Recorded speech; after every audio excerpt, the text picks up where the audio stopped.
Hello, it's Facebook Love. How are you? It's gotten dark and gray. I don't know if we have rain coming. This is a Thursday again, which is the day I began this, on Thursday, March 19th. And today is number 65 of Facebook Love. I feel a little bit at 6s and 7s today, a little bit like coming at things slantwise. So I found a few things that are a little bit obtuse that might make you look things up and puzzle through them on your own. One is quite old. This one, they're both short. This one is from Sir Thomas Browne, and I believe it dates from sometime in the 1600s, around the time of Shakespeare, so this poet may have lived through the plague. I would have to look it up to see that. I know Shakespeare did. He wrote a lot of work during the plague, so somebody must have been feeding him to write all those poems and plays. Anyway, from Sir Thomas Browne. If thou couldst empty all thyself of self, like to a shell dishabited, then might he find thee on the ocean shelf, and say, this is not dead, and fill thee with himself instead. But thou art all replete with very thou, and hast such shrewd activity, that when he comes he says, this is enow unto itself. 'Twere better let it be. It is so small and full, there is no room for me. I really love that.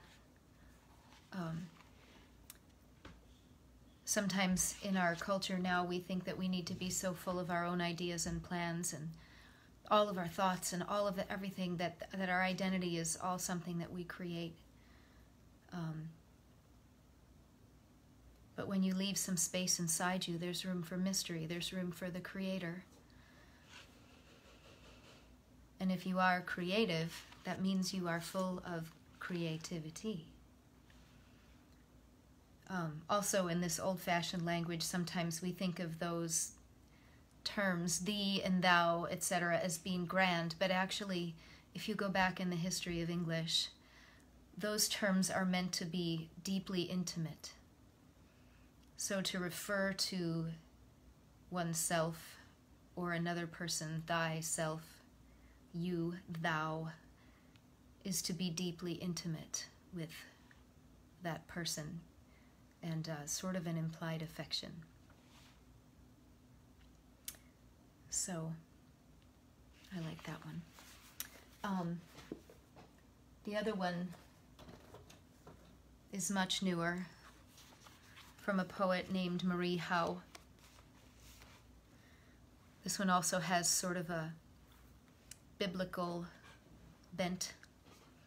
The title is Part of Eve's Discussion.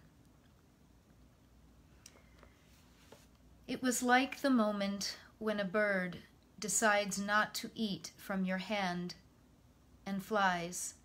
Just before it flies, the moment the rivers seem to still and stop because a storm is coming, but there is no storm, as when 100 starlings lift and bank together before they wheel and drop.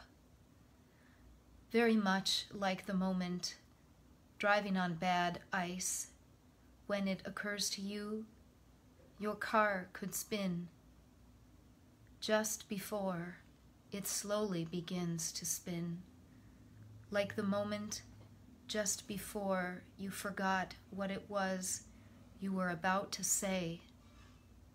It was like that, and after that, it was still like that, only all the time. Part of Eve's Discussion by Marie Howe. I'm not sure how much you ponder the story of Adam and Eve and what that story signifies, how it changes a person when you do something that changes everything forever. I think it felt important not because of Adam and Eve and the symbolic obedience or lack of obedience, but because we're in the middle of something that's changing everything forever. 100 years ago, when the flu took over the world, it changed everything forever. A lot of it for the better. It helped us make choices about how we plan and take care of each other and have what we call now public health. And in the 1600s, that plague not only exploded creativity, which we still benefit from, but it was kind of the invention of Western culture's new world in so many ways. Paving streets and sewage and fresh water, bathing, all kinds of stuff. I'm excited to see what'll happen next.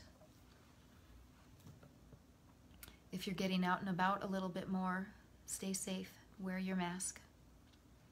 This is Facebook Love number 65. I'll see you again.